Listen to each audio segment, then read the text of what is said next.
आपण पाहत आहात BV महाराष्ट्र न्यूज, खबरबात महाराष्ट्राची।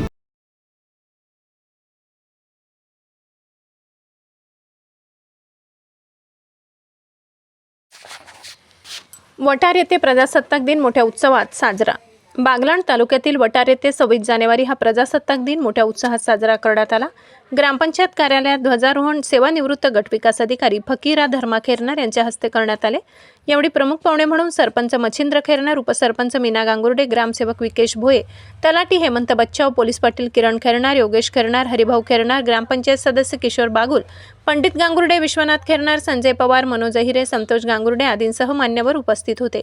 गावातील ग्रामपंचायत कार्यालयाचे ध्वजारोहण संपल्यानंतर सावित्रीबाई फुले हायस्कूलचे ध्वजारोहण नवनियुक्त अध्यक्ष विठ्ठल त्र्यंबक खेरनार यांच्या हस्ते करण्यात आले, तर महात्मा फुले विविध विकास सोसायटीचे रवींद्र गांगुर्डे यांच्या हस्ते करण्यात आले। शेवटी जिल्हा परिषद प्राथमिक शाळेचे ध्वजारोहण ज्येष्ठ नागरिक बुधा विठ्ठल बागुल यांच्या हस्ते करण्यात आले, तर महात्मा फुले ज्युनियर कॉलेजचे ध्वजारोहण काशीनाथ केदा बागुल यांच्या हस्ते करण्यात आले। यावेळी कार्यक्रमाला ग्रामपंचायतचे सर्व पदाधिकारी, हायस्कूल मुख्याध्यापक, जिल्हा परिषद सर्व शिक्षक, शिक्षकेतर कर्मचारी, ग्रामपंचायत सदस्य संजय पवार, सभापती, उपसभापती, आरोग्य कर्मचारी, सर्व शाळेचे शिक्षक, अंगणवाडी कर्मचारी, गावातील नागरिक मोठ्या संख्येने उपस्थित होते। BV न्यूज महाराष्ट्रासाठी सहसंपादक मनोज बागुल।